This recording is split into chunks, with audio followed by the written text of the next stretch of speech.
I don't even think this is going to be even a minute long. So a couple of weeks ago we changed the front discs to brand new ones, and today we want to do these ones. Well, I've got a bit of time on my hands. They're not looking great. Yeah, let's see what we can get done. I don't think I'll be able to video because I'm on my own today. Stay tuned.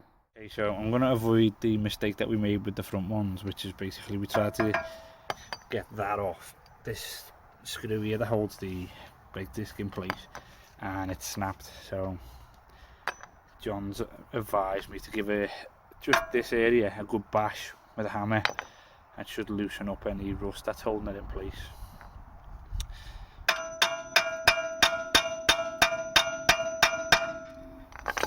Let's see how that goes.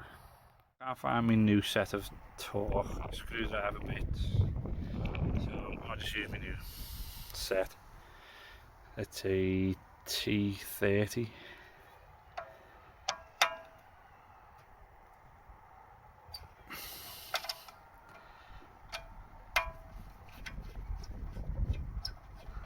And that's worked quite well actually. Right, I'm going to slacken the bolts off at the back very slightly and see if what John said will work. He said you might be able to just get the brake disc out without dismantling this. So I'm going to have a go at doing that. It's all in the name of getting it done quick because we're a bit short on time today.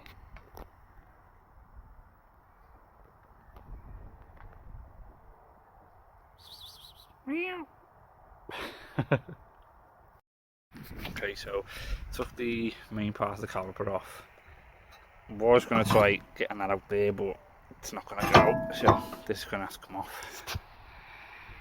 Right, so we better carry on. We've had to give up because we didn't have the correct part to get the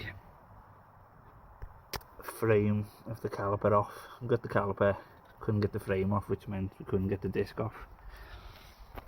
It says it needs a M14 and the biggest I've got is an M12.